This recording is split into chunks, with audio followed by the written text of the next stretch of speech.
Mo kí gbogbo ẹ̀yin olólùfẹ́ tí ẹ ń wò mí nílé, mo kí ẹ̀yin ìyá mi, ẹ̀yin bàbá, ẹ̀gbọ́n mi lọ́kùnrin, ẹ̀gbọ́n mi lóbìnrin, ẹ̀yin tẹ́ jẹ́ bí àbúrò àti ẹ̀yin tẹ́ jẹ́ bí ọmọ. Mo kí gbogbo ajíbẹ lọ́hùn lẹ́lẹ́sìn Kristẹni, ẹlẹ́sìn Mùsùlùmí àti ẹlẹ́sìn àbáláyé. Mo kí yín ní gbólóhùn tí ó jẹ́ pé ní gbogbo ìgbà láyé ní kíkí náà bá mu.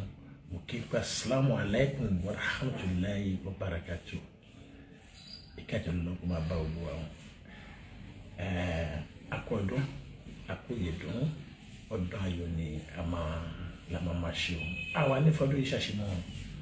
Gbogbo ẹ̀dá tí ó ń wò mí lọ́wọ́lọ́wọ́ bí mo ṣe ń sọ̀rọ̀ yìí, mo fi títóbi Ọlọ́run bá, mo fi bẹ̀ yín.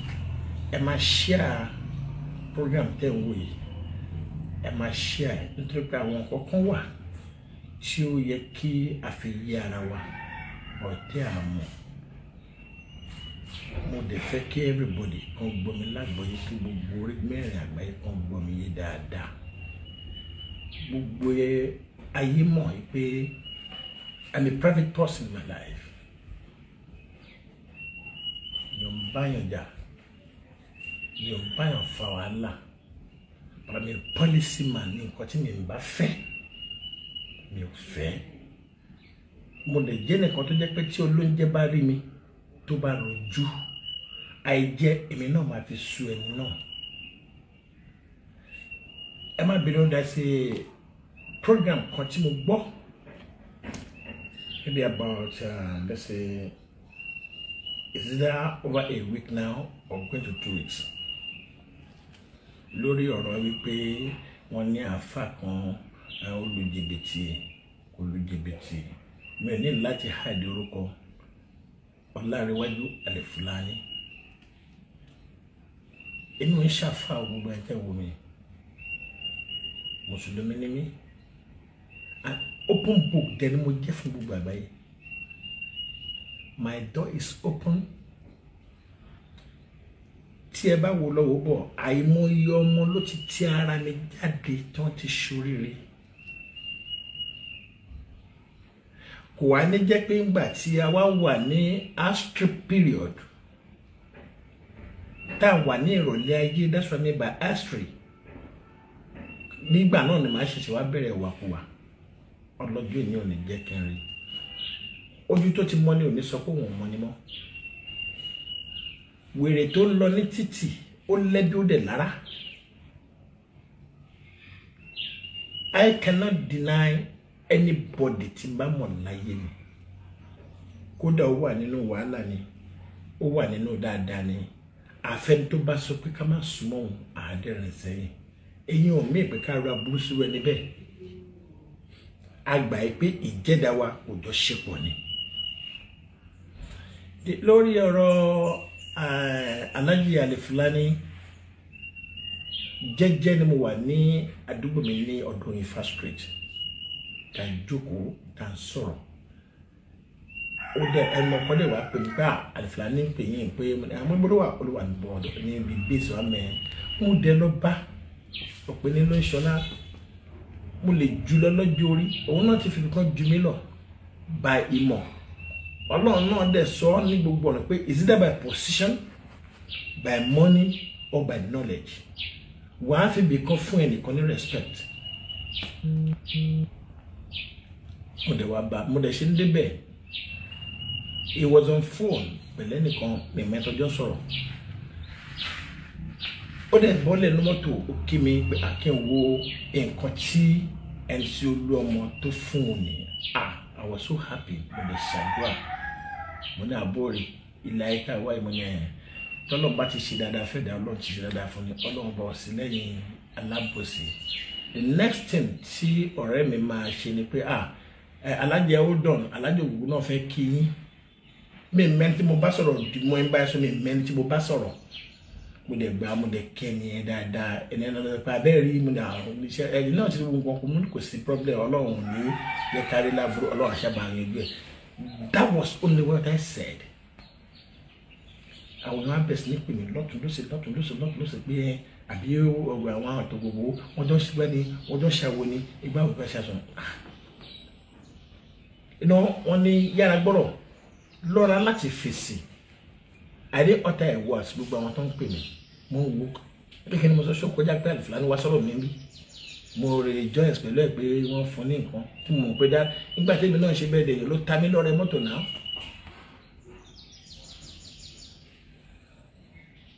ó wá di ọjọ́ kẹta àbíjọ́ kẹrin mo kàn bọ́ sórí fóònù mo wá rí pé there's a program kan it's like somebody ẹni yẹn deliberately send it to me mo wá wò mo wá rí pé picture mi wà ń bẹ̀ Alifulany wà ń bẹ̀ àti man tó ń ṣe program yìí I think his name is Saheed olórúkọ ọmọ mi kan ni also mo wá farabalẹ̀ mo wá rí pé issue Alifulany ni wọ́n drag tí gbogbo ibi tó lọ bí wọ́n ṣe fún lówó bí wọ́n ṣe fún nílẹ̀ tán ló máa kọ́ mọ́ṣáláṣí tán ló máa ṣe gbá mo rí pé òun ni wọ́n fà mí tí gbọ́n kankan tó jọmọ́ tèmi but nísàlẹ̀ kíní I think it's a live program mo ṣáà rí pé kí ni Ògògó ṣe o kí ni fọ́tò Ògògó wọn bẹ̀ Ògògó Sàràmà this and that mo ṣáà mo ń wò pé ìbolórúkọ mi ti fẹ́ jáde ṣá but at the end of the program ẹni tó wá ń kọ program wa sọ pé Alhaji Taiwo Hassan mo rò pé èyí náà rí bí gbogbo nǹkan ṣe rí báyìí sí ṣe rí wípé kì í ṣe pé ọ̀rọ̀ pé à ń fi nǹkan ṣe àbòsí lórí mo rò pé that person tried to correct me bóyá lórí ọ̀rọ̀ tí mo sọ pẹ̀lú Alifulany lórí ibi tí mo ti bá èèyàn sọ̀rọ̀ abúlé wo gómìnà mi rò pé mo sọ nǹkan tó bá náà jù bọ̀ mo fẹ́ kí gbogbo ẹ̀yin àgbáyé kẹrin pé ìdílétò tí mo sọ nìyẹn but ohun tó kàn bá mi inú jẹ́ jù ni pé lánàá somebody call me I don't want to mention it ẹni náà dẹ̀ fún òun lè bá mi sọ̀rọ̀ ṣùgbọ́n mi gbọ́dọ̀ respond bẹ́ẹ̀ nítorí pé we are creature of wisdom ọ̀tọ̀ ní somebody pé wọ́n bá ní intelligence line nìkan wọ́n ní intelligence tó ti gbé wẹ́ àwọn tó ní intelligence they can argue to dismantle anything ẹni tó ní wisdom ó máa fara balẹ̀ láti yanjú ọ̀rọ̀ ni ẹ̀yin olóyìnbó lẹ sọ bẹ́ẹ̀ ó sọ ọ̀rọ̀ yẹn pé wọ́n gbá Alifulany wá sórí program Alifulany said ṣebí pé òun fọ̀rọ̀ lọ mí èmi sọ pé kó ń go ahead ẹ dóná ṣé àáfàá lèmi ni àbí ṣéwù ni mi àbọ̀mọ́lékéwù mi ò mọ báwo ni Alifulany ṣe ń lè dá wípé if there's any program tá a bá fẹ́ ṣe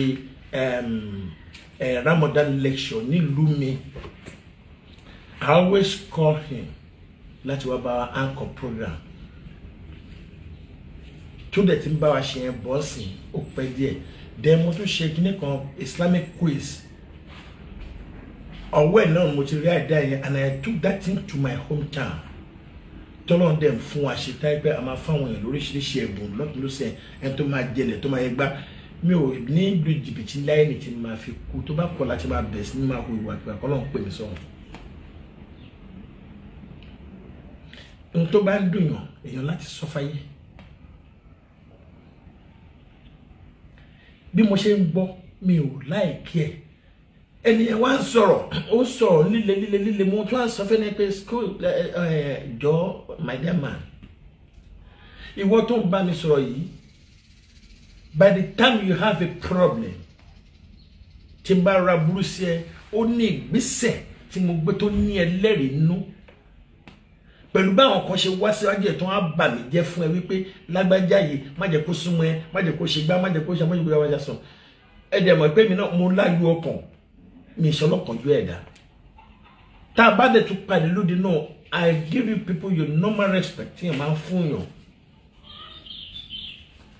respect to me ni pé onígbà tí lágbájá bá ju ẹ lọ no báyìí kankan náà nítorí pé ẹni tí wọ́n lọ tí wọ́n bá ẹ̀ jẹ́ fún yìí ó ṣe ṣe pẹ́pẹ́ tó lọ bà ẹ̀ jẹ́ lọ́dọ̀ wọn tẹ́nu ẹ̀ bá ti dùn ó dàbí kí ọ̀rẹ́ ẹ̀ kí oníyàwó ń sìn kó lọ́rẹ̀ tẹ́nu ẹ̀ dùn ó yìí sì fún ọ̀rẹ́ yẹn láti convince ìyàwó tó wà nílẹ̀ láti ṣèrànù tọ́pẹ́ lẹ́nu dídùn ni. ó ní ìgbésẹ̀ tí mo gbé ó ní ẹlẹ́rìí inú how come tí màá sọ mi mo gbà tẹ́jọ́ fún ayé nílẹ̀ mi mo gbà tẹ́ fún ayé ní 1 million.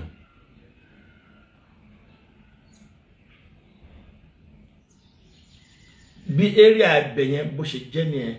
Then Alifulany, I'm sorry, òtọ́rọ̀ nílé nìkan má bára wa sọ nítorí pé kí ni onírú wí ẹlẹ́yìn wí làkàṣègbè sọ the same thing ní everybody sọ lé lórí. It will be better for you to pé lóòótọ́ bó ṣe rí nìyẹn tó bá ṣe pé bó ṣe rí nìyẹn try to change. Nítorí pé kí ni èèyàn tó fún ẹ nílẹ̀ tó ní ẹ fi kọ́ mọ́ṣáláṣí he said it ó ní mo fún he said it ó ní òun fún ẹ ní 1 acre of land pé ẹ fẹ́ fi kọ́lé kí wà ti lè mọ́ṣáláṣí with 1 million naira. Ẹ̀sà tó bá ṣe pé èmi náà ni mo ṣe báyẹn fún yàn tí mi wá padà rí ìgbésẹ̀ pé nìyẹn ń kọ́ sùkú àbò ń kọ́ mọ́ṣáláṣí tó á jẹ́ pé ilé gbígbé ló ń kọ́ sórí ẹ̀ tí mi tún sọ̀rọ̀. Àwọn nígbà tí wọ́n pè sórí program Alifulany wọ́n ní nǹkan tó sọ ní pé ẹni tó fún yín nílẹ̀ yẹn nítorí pé ó ní problem lẹ́ẹ̀ ṣe fẹ́ fìbẹ̀ kọ́ mọ́ṣáláṣí mọ́.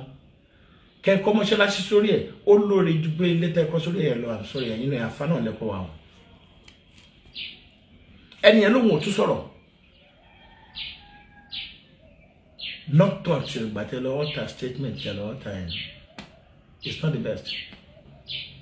You are still my friend, mean the deny lie, but to bury me about what you da, to they correct me pay up sati, shidada. My dear foreign in Bashimola night. I have a brother, Tajaman Kakri. Mo jẹ́ nìkan jẹ́ pé mo tí nǹkan mi bá ṣẹlẹ̀ bá tó bá sàtì mi lè tàn yín ẹ̀rọ kejì rẹ̀ kára mọ̀ dá àbúrò mi ni bóyá máa bá mi sọ̀rọ̀ ẹ̀rọ kò bá àbẹ̀gbẹ́ ló ń bá sọ̀rọ̀ ni ọ̀pọ̀lọpọ̀ mi ò sí mẹ́gbà tó ń bá mi sọ̀ but ẹ̀dá tó bá jẹ́ pé policy man á máa dúró lórí pé policy wọn àbí ọ̀kan tó wò pé lórí àbí ọ̀kan tó yẹ pé tí policy náà bá kọ̀ lápọ̀jù ńgbà míì náà ayé máa sọ ẹ́ di nǹkan míì ni. Èyàn sọ̀rọ̀ Amẹ́ríkà àríyàn náà tọ́tún dìde àwọn náà méjì wọ́n tún wà Nàìjíríà ń báyìí Alhaji Alifulany please in the name of Almighty Allah gbogbo bí táyà kẹ́ tún ṣe túnbẹ̀ ṣe o I'm only saying this kì í ṣe gbogbo ẹ̀rù kan bà mí àbí kankan ṣùgbọ́n mo ń sọ fún gbogbo àgbáyé because bẹ́ẹ̀ nìyẹn ṣe ń bá mi sọ̀rọ̀ ohun lílo fi ń bá mi sọ̀rọ̀ if anything happens to my side wọ́n á mọ ibi tó máa trace ẹ̀ sí. I don't need to mention name on public, but gbogbo àwọn tó yẹ kí n sọ fún mo bẹ̀ látòrí kábíyèsí mi ni mo sọ ẹni báyìí mo sọ ọ́ dọ́dọ̀ Aláàfin àwọn tó ní mí nìyẹn gbogbo àwọn IBD wọ́n I've called them báyìí ni mo gbọ́ báyìí mo rí bẹ́ẹ̀ ni dẹ́ ṣe bá mi sọ̀rọ̀ ó ti is too harsh for me. Assalamu alaikum warahmatullahi wabarakatuh. Ọlọ́run bá láti lọ́pọ̀ fi ìgbà tó dùn wá àmì ṣẹ̀ṣẹ̀ gan ẹ máa jọ ọ́ bẹ́ẹ̀ ṣe gbọ́ yìí ẹ máa bá mi share fún gbogbo àgbáyé ni mo fẹ́ kí wọ́n máa gbọ́ nǹkan tí mo sọ yìí ó dá ìrọ̀lá máa ṣe o àní pẹ̀lú lágbára náà. Thank you very much. I love you all. God bless. Alhamdulillahi Rabbil Alamin. Alhamdulillah. Alhamdulillah. Ẹ̀yin olólùfẹ́ rí adúpẹ́ o. Alhamdulillah ni a bá mi tẹ̀. Alhamdulillah ni mo ní di o. Alhamdulillah.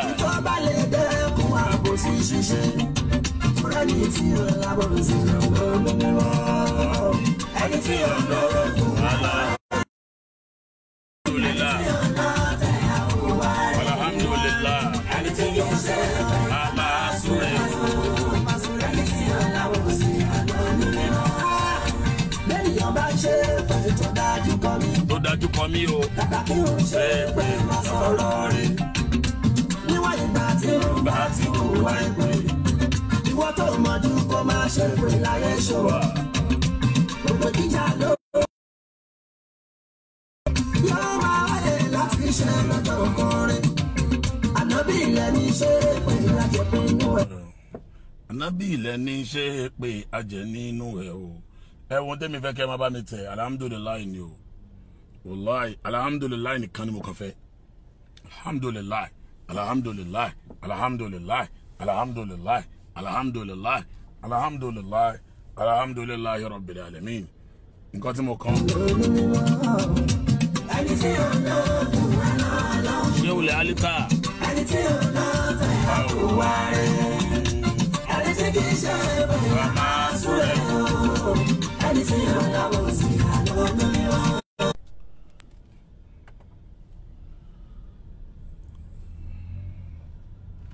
alhamdulillah.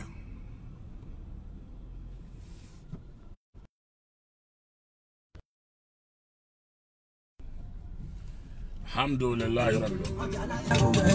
ẹ wá kéèyàn jó fún ayọ̀ ẹni Ọlọ́run bá ṣoore fún tí o bá lè jó tí o bá lè yọ̀ ọ̀tá Ọlọ́run lónítọ̀hún yẹn o tó yẹ kí n bá mọ jójó lé nìní màá ma kó mọ́lẹ̀ báyìí ni torí pé oore ńlá èyí lọ́lọ́run ṣe mo sùn lálẹ́ àná mo jí láàárọ̀ yìí kò sí eléyìí nínú èrò mi kò sí nínú pílánì mi kò sí nínú ní tí mo rọkàn ẹnìkan dẹ̀ wò mí sùsùn ó dẹ̀ fi kọ́kọ́rọ́ mọ́tò lé mi lọ́wọ́ ní mọ́tò tuntun ní mọ́tò ńlá Ọlọ́run ṣe mo dúpẹ́ o wọ́n la pé inú mi ń dùn báyìí gbogbo ẹ̀yin tẹ́ wà lórí ètò yìí ní agbára títọ́ Ọlọ́run kọ́kọ́rọ́ ayọ̀ yín tàwọn ọmọ yín Ọlọ́run bá ń gbé lé yín lọ́wọ́ ọlágbára Ọlọ́run mo really appreciate yín púpọ̀ àdúrà ní gba agbára kọ́ o àdúrà ní gba agbára kọ́ o àdúrà yín gbà o àdúrà yín gbà o àdúrà yín gbà o àdúrà yín gbà o àdúrà yín gbà o Ọlọ́run ní dá yín dára yín o àdúrà yín gbà o alhamdulillah alhamdulillah alhamdulillah alhamdulillahi rabbil alamin ìjọ ọpẹ́ rẹ̀ o Allahu akbar Allahu akbar Allahu akbar Allahu akbar Allahu akbar alhamdulillah gbogbo ẹ̀yin olóríire.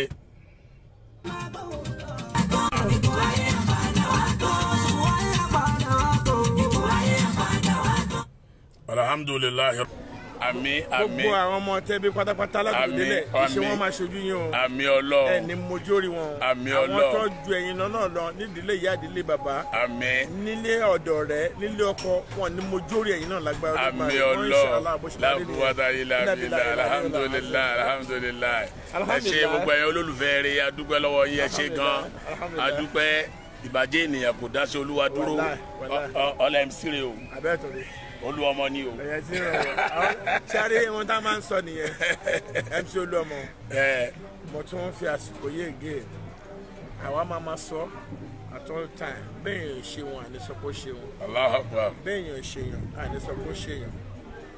àbúrò mi kan wà ó sick kì í ṣe pé ó sick ní sick wàhálà òun kàn dé rí pé kí ni nǹkan tó ṣe yín níbí báyìí ó yẹ máa bọ̀ abá mi lọ́fíìsì wọ́n gbọ́dọ̀ operate kí ni èkó ń bẹ̀ owó tó ná is close to $1 million. ẹ̀sà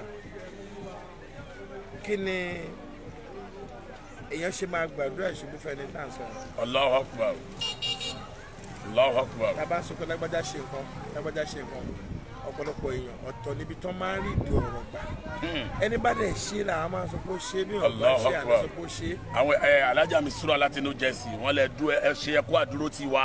ìyá mi kò ní bàjẹ́. àwọn ògógó dúró ti wá wọ́n dúró. ẹnu wa dùn kalẹ̀ alhamdulillah àgbẹ̀ inú yẹn á dùn kalẹ̀ àtàwọn ọmọ kájú ẹ bàbá ẹ ṣe alhamdulillah ìbàjẹ́ ènìyàn ò dá sí Olúwa dúró ẹ ṣe àdúpẹ́ lọ́wọ́ yín ẹ̀yin èèyàn wa ẹ ṣe àdúpẹ́ lọ́wọ́ yín o inshallah assalamu alaikum ẹ ṣe gan àdúpẹ́.